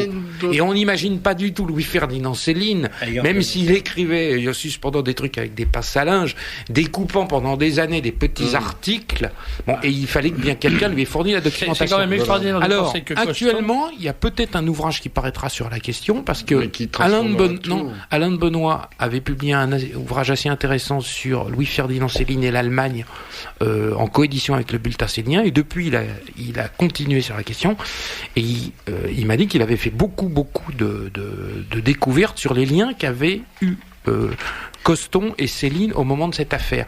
Et il espère pouvoir les publier, mais il m'a dit j'en ai au moins 200 pages. Mais c'est extraordinaire pour l'appréhension de l'histoire cachée. Bernanos, oui.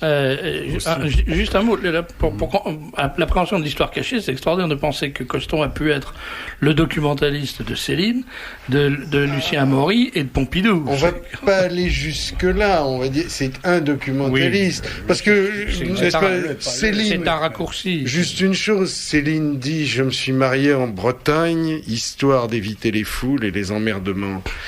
Là, il ne savait pas ce qu'il fallait.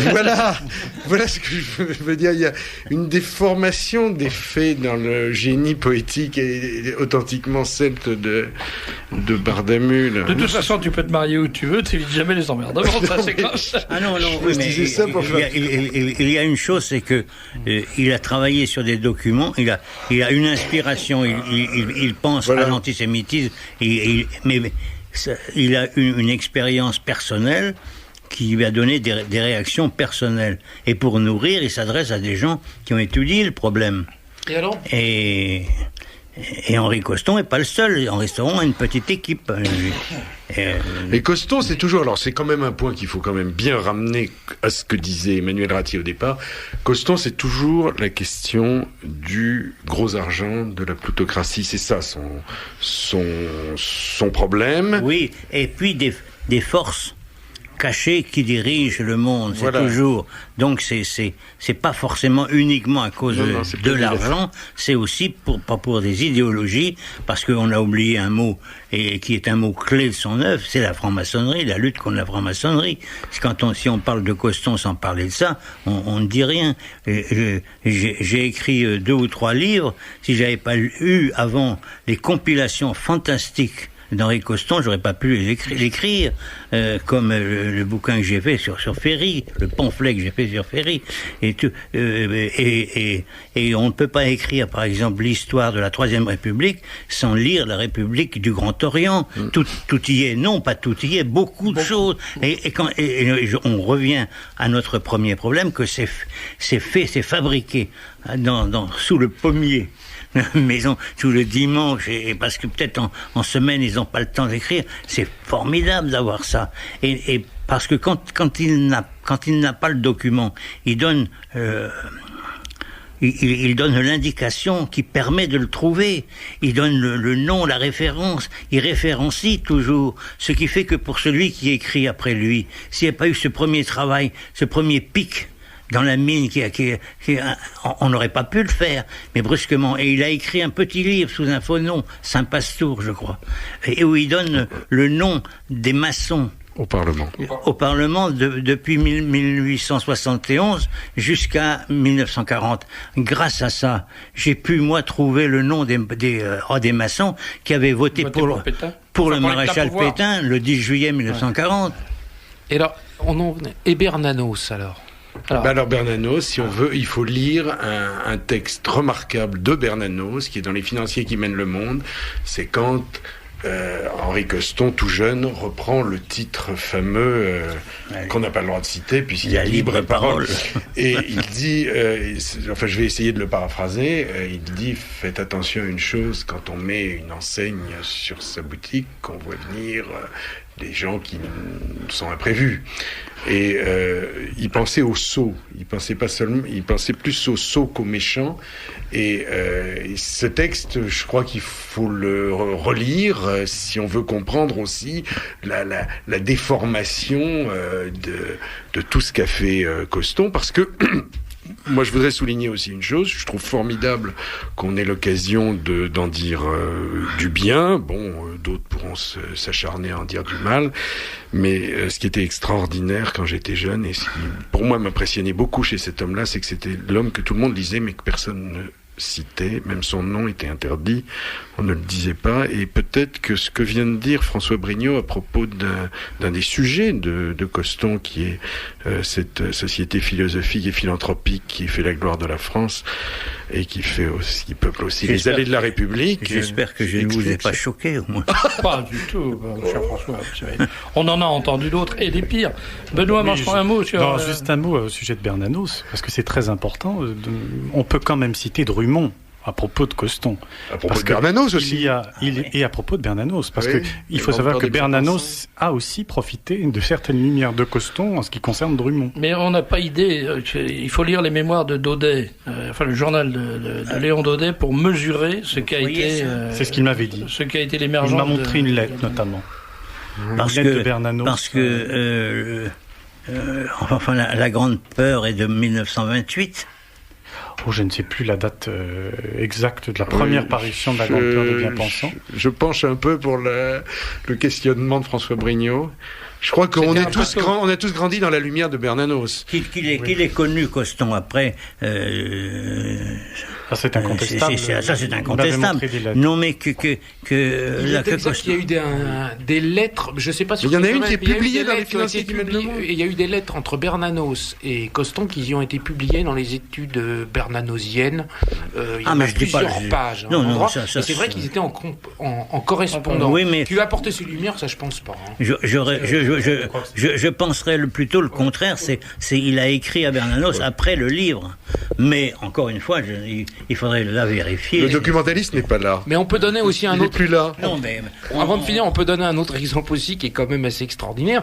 Bon, c'est quand même Monsieur Bettencourt. Monsieur Bettencourt qui est marié à la femme la plus riche de France. Il est en cours, mais il n'est pas si belle. Bon, Monsieur Bettencourt a écrit dans certains journaux durant l'occupation, et je dis rien, mais dans le dictionnaire de la politique française, il y a un extrait qui est représenté, nous les jeunes, etc. Bon, le travail est fait. Oui, les jeunes. C'est ce que vous dites. ouais, Oui, les jeunes. Le boulot est Je fait. disais tout à l'heure. Et C'est à ça que il y a je un faisais monsieur allusion. qui s'appelle Monsieur Klarsfeld, qui, 40 ans après, Il ne sait pas lire. en association avec Monsieur Friedman, qui était rentré pour une obscure, pas pour des raisons financières, en conflit avec le groupe L'Oréal, qui, à partir du travail de Coston, a dépouillé l'ensemble de cette revue et a publié ensuite toute une série de documents, ce qui fait que pratiquement M. Bettencourt n'avait plus le droit de mettre les pieds aux États-Unis, et ça fait beaucoup de tort au groupe L'Oréal. Et ça, fait du à tort à la l'origine, République. Et à la c'était France. Henri au fond, on peut dire aussi une chose, parce qu'on pense au point de vue politique, au point de vue des engagements, on pense ce qu'on veut. Les gens, ils pensent ce qu'on veut.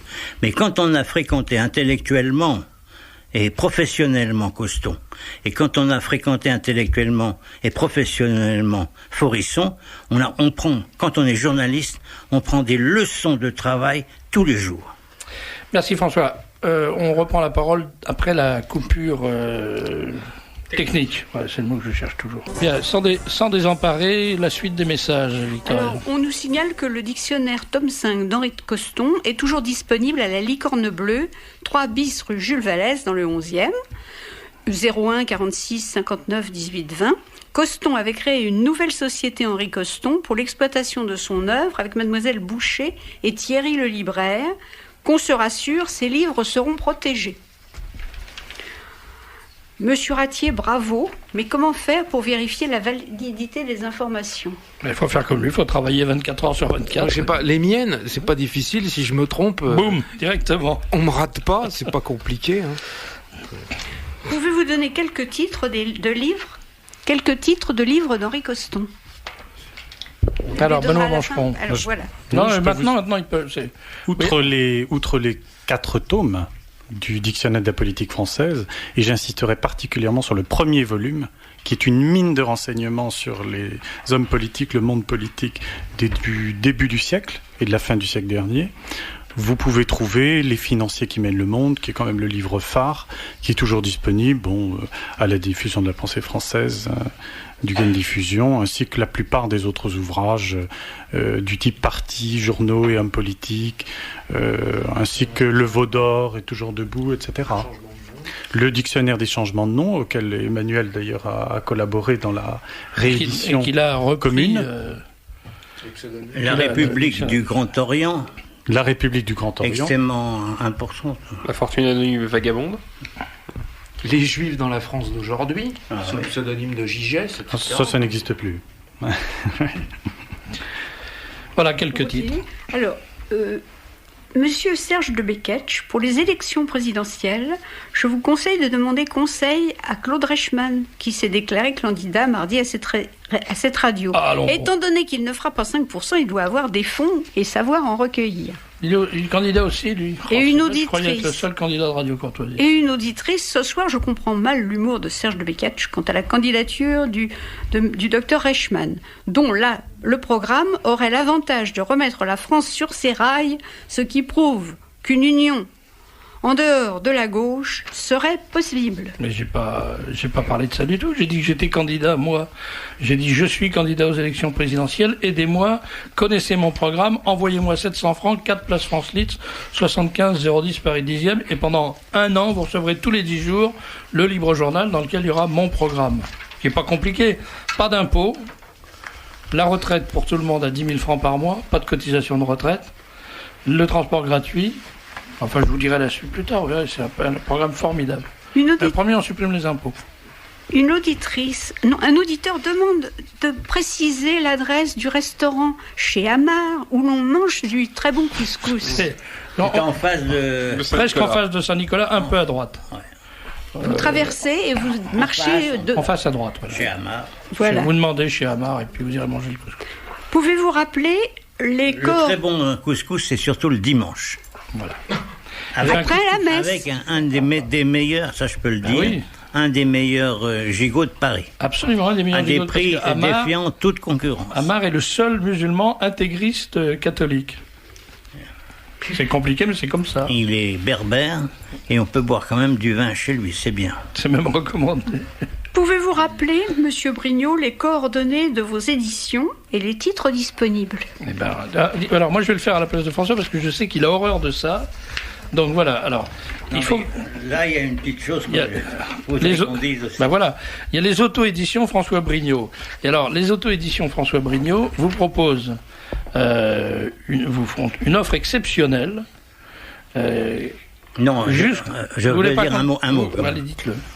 J'ai décidé de ne pas vendre des livres que j'avais écrits en français, publiés en français, de ne pas les vendre en euros.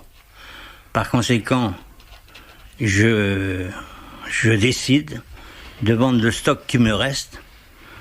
Quand vous achetez pour 100 francs de livre, vous payez 500 francs. Quand vous achetez pour 1000 francs de livre, vous payez 500 francs. C'est ça. Oui, je suis pas très fort sur les chiffres. Déjà, les nouveaux francs, ça vous plaît trop. Franco de Pau. Même pas les nouveaux francs, Franco de alors Pau. l'euro. Voilà. Et il y a donc tous les... Et alors, il doit y avoir une trentaine de titres. Quoi. Voilà. Sauf mon journal de l'an 2000. Ah si, il est là. Oh là là, j'en réserve. J'en réserve un tout de suite. Ah, il n'en reste plus que 50 ou 60. Ouais, ben justement, j'en réserve. Mais il y a beaucoup, il n'en reste plus que 50 ou 60. Alors l'adresse, c'est donc auto-édition François Brignot, 21 rue Mademoiselle, 75 015 Paris. Alors il y a tout. Il y a pas l'œuvre complète, mais il y a beaucoup de choses. Oui, oui. Ouais. Voilà. Pour 1000 francs, pour 500 francs, vous avez 1000 francs de livre. Pour 2000 francs, vous avez 4000 francs de livre. C'est formidable. Où peut-on trouver la lettre d'Emmanuel Ratier? Il a écrit octobre 118. Qu'est-ce que ça veut dire? Ça, il peut le dire. Oui, non, mais bon, c'est mon adresse, c'est BP 254, 75 424, Paris, CEDEX 09. Répétez-moi ça parce que c'est d'une telle beauté. Mais oui, mais je peux rien, j'ai pas d'adresse, j'ai pas envie de sauter. BP 254, 75 424, Paris, CEDEX 09. Les gens peuvent m'écrire, je leur enverrai un numéro. Bon, très bien. Benoît, vous avez aussi sorti un numéro de lecture française qui est consacré à Coston, avec une belle photographie, puisque je voulais absolument qu'on en donne la description. Il est en photo à la une. Et c'est quand même une belle brochette de signatures. Oui, alors c'est un premier numéro d'hommage qui comporte une vingtaine d'articles, une vingtaine d'hommages d'André Figueras à Jacques Ploncart-d'Assac, en passant par Pierre de Villemarais, Roland Gaucher, Francis Bergeron, évidemment Emmanuel Ratier, Michel Demony, qui l'a très bien connu, ainsi que des gens comme Daniel Raffard de Brienne ou comme Pinatel, qui l'a remarquablement représenté. L'excellent Pierre Pinatel. On va l'inviter un jour pour qu'il nous raconte sa vie, parce que c'est un des plus grands dessinateurs de la droite nationale, celui-là. Et quelle carrière. C'est un homme charmant avec quel homme adorable. beaucoup d'esprit. Ouais. Donc c'est paru et dans avec la une revue. femme aussi femme adorable que pétulante. lui. Oui, c'est vrai. La revue Lecture Française qu'il avait fondée. En 1957 et qui a été reprise donc dans les années 80 par la diffusion de la pensée française. Voilà, donc ça on peut se le procurer. Vous connaissez l'adresse, c'est Boulevard du Cannes ou à Chiran-Montreuil, selon que vous êtes provincial ou parisien. Mon cher Henri, on vous a pas beaucoup entendu ce soir. C'est vrai que vous êtes vraiment le cadet de la bande, mais vous publiez quand même. Vous faites votre petit Coston à vous aussi. Vous compilez pas mal et vous publiez un truc qui est très joliment appelé les lettres Fersan. Oui, c'est un petit mensuel, donc des publications Henri de Fersan. Un petit mensuel qui vise un peu dans l'esprit de Henri Coston, que hélas je n'ai pas connu en vue de mon jeune âge, mais dont j'ai fait un peu mon maître impensé, dont je m'inspire dans ma méthode de travail, et qui vise donc à braquer le projecteur sur des gens, des groupes philosophiques, des sociétés philosophiques ou autres qui aiment plutôt rester dans l'ombre. Alors où est-ce qu'on se procure ces lettres Fersan? Alors les lettres Fersan, on se les procure aux publications Henri de Fersan, boîte postale 18 63 670 Le Cendre, en 2 mots, donc cendre comme de la cendre. Et donc les auditeurs qui seraient intéressés, qui m'écrivent à cette adresse et je leur enverrai un exemplaire de démonstration. Donc c'est un mensuel et l'abonnement annuel est de 120 francs. Voilà. Mais j'irai chauffer un serpent dans mon sein parce que voilà, c'est toujours pareil. Je fais venir le petit Fersan, je fais de lui un journaliste, hein, je le ramasse dans le caniveau pratiquement. Il vient, il travaille dans mon journal et padaboum, il me balance un concurrent. J'invite Philippe Loncardassac à écrire dans le Libre Journal et badaboum, non, il faut arrêter maintenant, les gars. C'est moi qui fais un journal. Le Libre Journal, 4 places France Libre, 75 010. Amiche, j'invite Amiche à venir dans mon émission à Radio Courtoisie. Il me fait, non, lui, pas un journal. Il me fait 36 000 journaux. C'est le Citizen Kane de la légitimité. Comment voulez-vous qu'on y arrive? Comment voulez-vous qu'après je sois pas obligé d'envoyer des supplications à mes amis auditeurs en leur disant, ce que je vais leur dire maintenant, et au secours. Mais pourquoi vous n'exigez pas votre pourcentage sur tout ça? C'est là que vous soyez riche. Pourquoi je n'exige pas mon pourcentage? Oui. Parce que j'ai pas été élevé comme ça, ma bonne Cécilia. Qu'est-ce que vous voulez que je vous dise? C'est ça le malheur. Oui. Vous voulez dire quelque chose? 2 annonces. Alors faites-les vite parce qu'après je parlerai à Arnaud Guyot-Janin et on laissera la place à Cécilia. Michel Ney serait officier des arts et lettres. Oui, mais ça on s'en fout. Ce qui est vrai, c'est que c'est un très bon aquarelliste. De vous recevoir à son atelier pour son exposition Bretagne, Vallée du Lot et Yvelines du samedi 6 octobre au dimanche 25 novembre, les samedis, dimanches et jours fériés, le 14 à 18h. Qu'est-ce qui fait du bruit comme ça là? Guyot-Janin. Décidément, Guyot-Janin, vous n'en ratez pas. Ça se passe au Agnostique de service. Hameau des Laits, en face de la chapelle, 78 690 Les Essarts-le-Roi, téléphone fax 01 30 41 66 67. Alors allez les voir parce que c'est vrai que Michel Ney est un vrai aquarelliste, avec un vrai talent d'aquarelliste. Il fait des aquarelles, et notamment il a fait des aquarelles sur Bréa, des aquarelles de Bréa, que je connais bien, et je les ai regardées avec un vrai bonheur parce que j'ai l'impression d'un seul coup d'être précipité à Bréa. Allez les voir. Rappelez-nous l'adresse, s'il vous plaît, Victoria. C'est Atelier Michel Ney, Hameau des Laits, en face de la chapelle, aux Essarts-le-Roi. On n'écrit pas, et le téléphone fax, c'est 01 30 41 66 67. Voilà, c'est bien. Et puis, le Cercle algérianiste de Paris vous propose d'assister le samedi 17 novembre à 15h dans les locaux du musée social à Paris 7e, 5 rue Lascaz, métro Solferino, à une conférence de Madame Janine Vert-de-Leroux, auteure de Les Français d'Algérie de 1830 à nos jours, aujourd'hui, aux éditions Fayard. À l'issue de la conférence, Madame Vert-de-Leroux dédicacera son ouvrage. Participation aux frais, 30 francs. Pour les renseignements, 01 42 03 31 21. Voilà.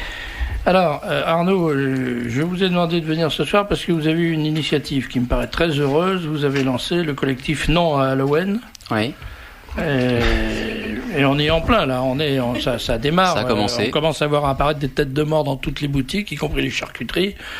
Partout en France. Alors, quels sont les objectifs, quels sont les moyens et quelles sont les actions que vous prévoyez? Alors déjà, on va faire une conférence de presse en début de semaine prochaine pour annoncer le lancement du collectif Non à Halloween. Et puis nous allons mener quelques actions spectaculaires, mais on ne dira pas encore où sont les lieux et où sont les personnes qui vont faire en sorte qu'on puisse mobiliser de très nombreuses personnes face à Halloween. Et puis nous ferons une réunion à la fin du mois, le 26 probablement. Cela est encore pas tout à fait défini pour essayer de faire venir le maximum de personnes pour se mobiliser contre Halloween. On a un site internet qui permet justement de se tenir au courant des informations et des renseignements. On peut donc faire le http cnah.ifrance.com. Je répète, http c'est-à-dire CNH, c'est collectif non à Halloween. .ifrance.com. Vous prévoyez des actions Il va y avoir des actions devant des grandes surfaces, devant des magasins. On va essayer de faire prendre conscience à travers des tracts et à travers les gens qui marchent avec nous et qui sont déjà fort nombreux, de faire en sorte... C'est pas le diable qui marche avec vous. Mais non, c'est pas le diable qui marche avec nous. Et la réunion d'ailleurs de la semaine dernière à Sol Invictus s'est fort bien passée. On a commencé sur les chapeaux de roue, donc on espère continuer et poursuivre dans la suite logique, car je pense que d'ici 10 jours, ça va être encore plus renforcé, ça va être encore plus puissant que les précédentes années. On va probablement assister à un déferlement absolument hégémonique et absolument démentiel, donc ça vaudra le coup à mon avis de résister et d'engager toutes les personnes à... Rien n'interdit d'être extrêmement désagréable avec les commerçants qui participent par exemple, ce truc-là. Ou de leur dire gentiment qu'on ne reviendra pas acheter du pain dans la boulangerie où l'on va d'habitude si par exemple ils continuent à vendre du Halloween. Il y a trop de cadavres dans votre boutique, je n'achèterai plus rien. Parce que c'est contagieux, les cadavres. Vous risquez de revenir avec le bacille du charbon. On peut leur dire gentiment si on les connaît, si on les connaît un peu. On peut leur dire plus désagréablement s'ils sont désagréables avec vous. Il faut toujours, a priori, il faut s'adapter. Voilà. Bon, donc je rappelle l'adresse du collectif Non à Halloween, l'adresse internet. http://cnh.ifrance.com et il y a une adresse de siège social. Oui, c'est là où on peut écrire au collectif Non Halloween et adhérer au tarif de 100 francs. Pour les rares arriérés qui n'ont pas encore internet. Pour les personnes qui peuvent envoyer un chèque de 100 francs pour adhérer donc au collectif Non Halloween, ils peuvent écrire au 73 boulevard du Commandant Charcot, 92 200 Neuilly-sur-Seine, 73 boulevard du Commandant Charcot, 92 200 Neuilly-sur-Seine. Il faut vraiment essayer de vous mobiliser parce que face aux événements actuels, il y a probablement une démobilisation relative car on parle beaucoup de ce qui se passe aux États-Unis, au Pakistan, en Afghanistan et ailleurs. Et tout est un petit peu polarisé là-dessus, mais je pense que Halloween, ça va continuer dans les prochaines années et ça serait bien de pouvoir se mobiliser, de résister comme il se doit face à Halloween, en essayant aussi de faire prendre conscience aux autorités ecclésiales et à l'Église qu'il faudrait revivifier la Toussaint et créer une vraie alternative face à Halloween, pas simplement critique, mais montrer en quoi on peut essayer aussi de proposer des solutions. J'ai un slogan pour vous. Halloween, Ben Laden, même combine. C'est pas mal, non? Pas mal. Bon, je laisse maintenant la parole à mon excellente Serge. camarade Cécilia, qui reçoit une invitée prestigieuse. Voilà, merci de m'avoir soufflé le mot. Je vous laisse la présenter, Cécilia, après la petite musique de rigueur.